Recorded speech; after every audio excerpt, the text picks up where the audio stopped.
बुरी चीज़ है। एंड हम कट ऑफ जब क्वालिफाई नहीं करते, ये कुछ वही क्वेश्चंस होते हैं जो हमें आते होते हैं बट हम रिवाइज नहीं किए होते, so we can't really recollect it in the examination, the entire stress. Hello everybody, welcome back to my YouTube channel. My name is Muskan Khanna and I'm a PhD research scholar at the University of Delhi. I have cleared the UGC NET JRF examination in my very first attempt last year, and this video is about the final 3 month strategy to crack the UGC NET JRF examination this December in 2024. Without further ado, let's straightaway dive into this video. The final 90 days. Why have I titled this video as the final showdown or the last 90 days to make or break? Because अगर आपने इन 90 days को strategically plan करके implement कर दिया, by the end of this year you will have JRF और you will clear net. But अगर इस 3 महीने के टाइम फ्रेम में आपने कोई भी मिस्टेक करी, the entire year will go down in drain and everything will be messed up. Everybody is just running after the cut off, कितना स्कोर गया, किस शिफ्ट में कितना स्कोर गया, अगर आपका सिंगल शिफ्ट का पेपर था, कितनी परसेंटाइल गई, कितना परसेंटेज गया, कितने क्वेश्चंस हमें करेक्ट करने थे. But we are forgetting the fact that cut off कुछ रैंडम नंबर नहीं है. It is just the score of the last qualifying person. So it's not a fixed target कि हर साल इतनी कट ऑफ जाएगी. सो मुझे नहीं लगता हमें इतना ज़्यादा ऑब्सेस होना चाहिए with what the cut off was और आगे क्या होने वाली है. जिनका इस साइकिल में क्लियर नहीं हुआ है, जो फर्स्ट टाइम अपना अटेम्प्ट दे रहे हैं दिसंबर में, all I want you guys to know is that कुछ पर्टिकुलर हैबिट्स और प्रिंसिपल्स अगर आप इन कमिंग 3 मंथ्स में इनकलकेट कर लेंगे, JRF is not far for you, cracking NET is not far for you. So how do we actually do it? हम कैसे इम्प्लीमेंट करें इन चीज़ों को? तो सबसे पहले अगर आपको JRF क्वालिफाई करना है, you have to do the entire syllabus. आपको हर यूनिट करनी पड़ेगी. You can't leave a few things out. At least preparation level पर सब कुछ करके जाओ, कुछ छोड़ो मत. बिकॉज वी नो कितना अनसर्टन हो गया है. एंड लास्ट जो अभी अगस्त में पूरा पेपर हुआ है, the kind of shifts that came and paper one जैसा आया है, it was so way people are not scoring a lot of marks इस पूरे साइकिल में in paper one. So the paper is vague, abstract nature हो चुका है. तो आप नहीं बोल सकते कि रिसर्च कर रहा हूँ तो ये आ ही जाएगा, टीचिंग का यूनिट कर रहा हूँ तो ये आ ही जाएगा. No. So if you are targeting JRF, I will definitely suggest कि आप हर एक यूनिट को कीजिए. बट अगर आपको नेट क्वालिफाई करना है तो मैं बहुत ही रियलिस्टिक एडवाइस दूंगी. I don't want everybody to just feel कि एक परफेक्ट स्ट्रैटेजी है. No, it is not a perfect strategy. आपको अपने अकॉर्डिंग उसे मॉडिफाई करना पड़ेगा, क्योंकि every student will be on a different pedestal. किसी का DI अच्छा होगा, किसी का फॉर दैट मैटर इंग्लिश अच्छा है, तो उससे पैसेजेस पे उतना काम नहीं करना. तो अगर आप नेट क्लियर करना एम कर रहे हैं, आई डोंट थिंक सो आपको हर यूनिट करने की ज़रूरत है. आप वो यूनिट्स करिए जहाँ आपका इनपुट कम है लेकिन आउटपुट ज़्यादा है. आप हायर एजुकेशन जैसे, इंडियन लॉजिक जैसे कुछ प्रिडिक्टेबल यूनिट्स है जिनका थ्योरी बेस्ड ही प्रिपरेशन है, वो आप कर सकते हैं. अगर आपको लग रहा है इतना एफर्ट डालने के बाद भी मैं DI में या मैथ्स के क्वेश्चंस में आउटपुट नहीं ला पा रहा हूँ या ला पा रही हूँ, I don't think so you need to put a lot of your time there. आप वो क्वेश्चंस छोड़ सकते हो in terms of preparation. Paper में कुछ भी नहीं छोड़ना है. There is no negative marking. You have to attempt each and every question. So आपको ये स्ट्रैटेजी अपने अकॉर्डिंग मोड करनी पड़ेगी. सो ये एक बेसिक डिस्क्लेमर था जो मैं before delving into the final strategy share करना चाहती हूँ. So shape this entire strategy अपने according and don't take it exactly as I am saying. Now I think as a student सबसे बड़ा डाउट और सबसे बड़ी कन्फ्यूजन जो रहती है दिमाग में, वो रहती है हमारा डेली स्केड्यूल कैसा होना चाहिए, हमें कितना पढ़ना चाहिए इस एग्ज़ाम के लिए, क्या हमें लगातार हर दिन पढ़ने की ज़रूरत है, क्या हमें 10 घंटे बैठना है, 8 घंटे बैठना है. सो मैं सिर्फ ये बात बोलूँगी दैट ये भी सब्जेक्टिव है, इट्स नॉट फिक्स्ड. बट क्योंकि हम फाइनल 90 डेज स्ट्रैटेजी की बात कर रहे हैं, आई थिंक कुछ बेयर मिनिमम तो सबको करना पड़ेगा.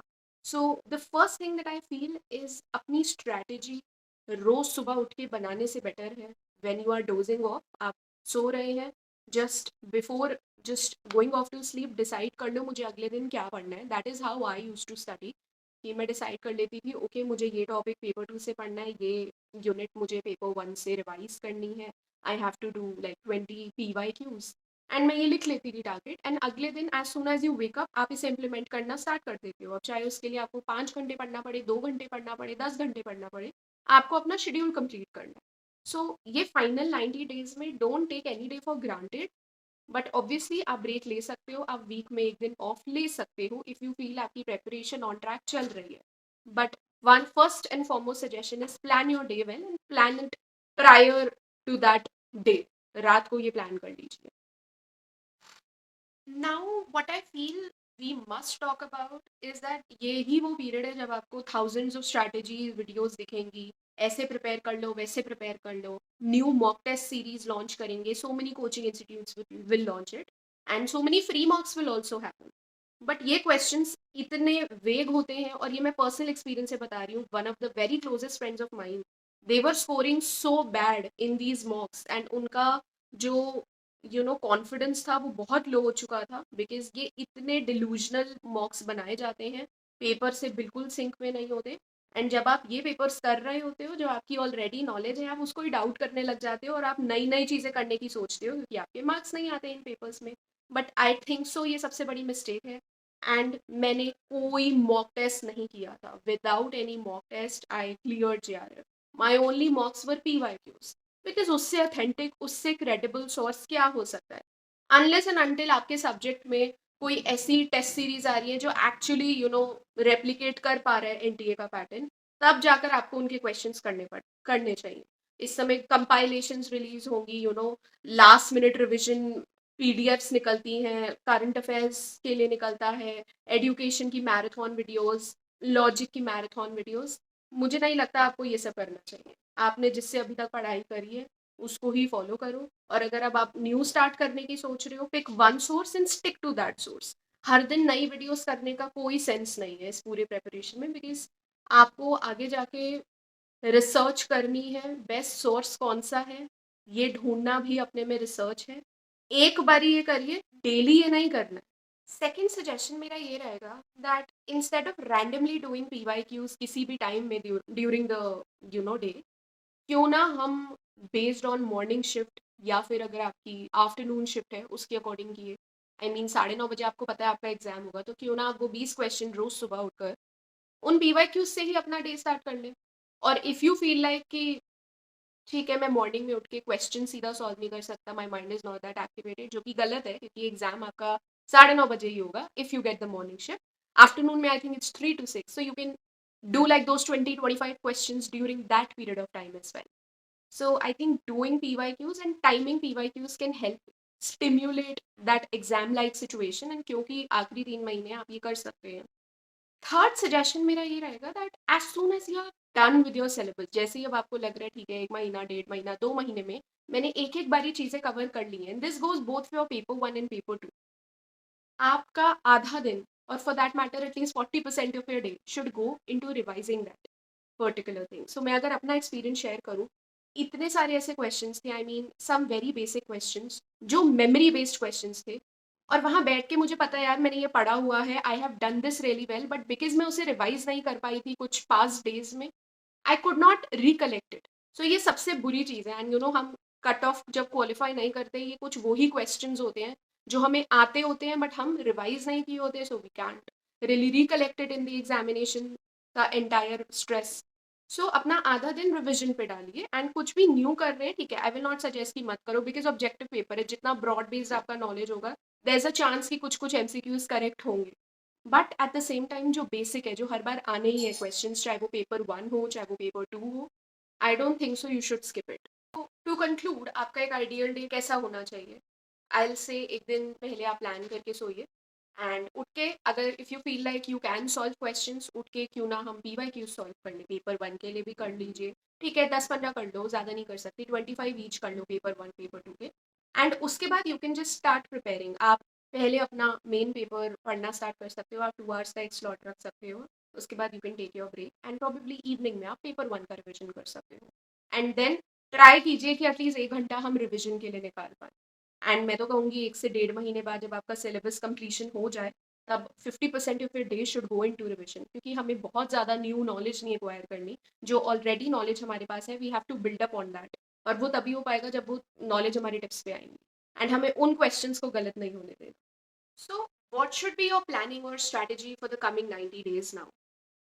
मेरे according majority of your time should go into your paper too. Definitely it should be like that. But मैं कभी भी ये नहीं कहूँगी कि आप इन 90 दिनों में से 60 दिन सिर्फ अपना ऑप्शनल करते रहो एंड रिमेनिंग 30 डेज बस पेपर वन के लिए रखो. ऐसा बिल्कुल भी नहीं कहूँगी. डिवाइड योर डे कि हर रोज आप दोनों सब्जेक्ट कर रहे हो.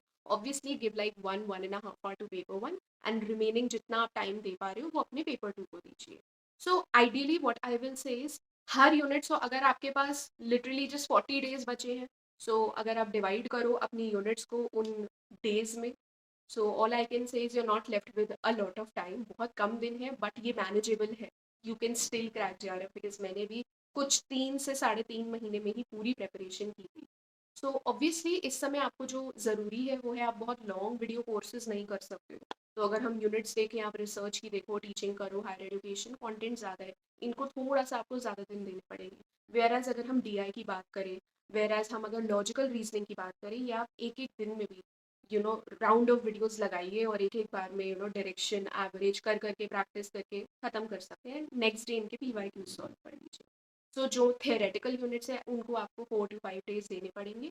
कोई भी फ्रीली अवेलेबल यूट्यूब का आप वीडियो कोर्स उठा सकते हो, या फिर randomly you can just pick one good book, and I will just mention कौन कौन सी बुक्स आप यूज कर सकते हो. You can just pick those books, उनका कोर्स कंटेंट अच्छे से करो, एंड द ओनली मतलब सोर्स पे आपको ट्रस्ट करना पड़ेगा.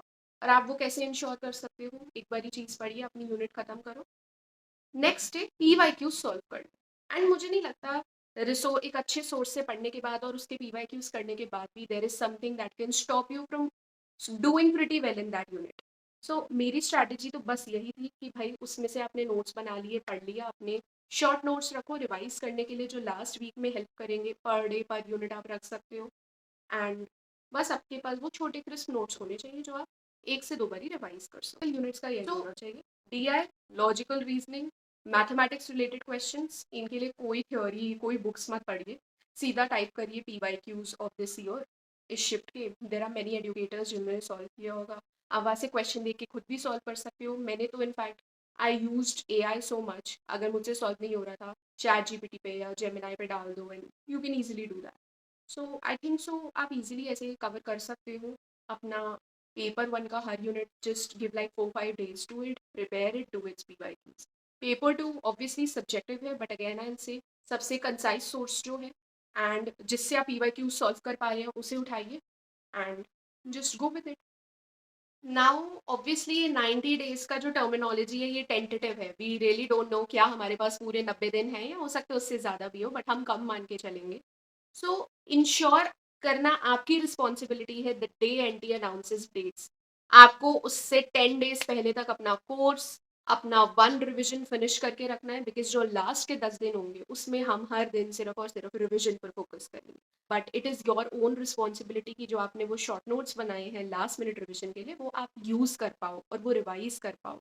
And I think I will definitely recommend, if not 10 if not 5, at least 2 से 3 फुल लेंथ आप मॉक्स दीजिए, एंड अपनी उन रिस्पेक्टिव शिफ्ट्स में बैठ के मॉक दे दीजिए. माइंड चल जाएगा, because so many of my friends examination hall में जाकर नर्वस हो जाते हैं, फोकस नहीं कर पाते क्योंकि कंप्यूटर बेस्ड एग्जाम है.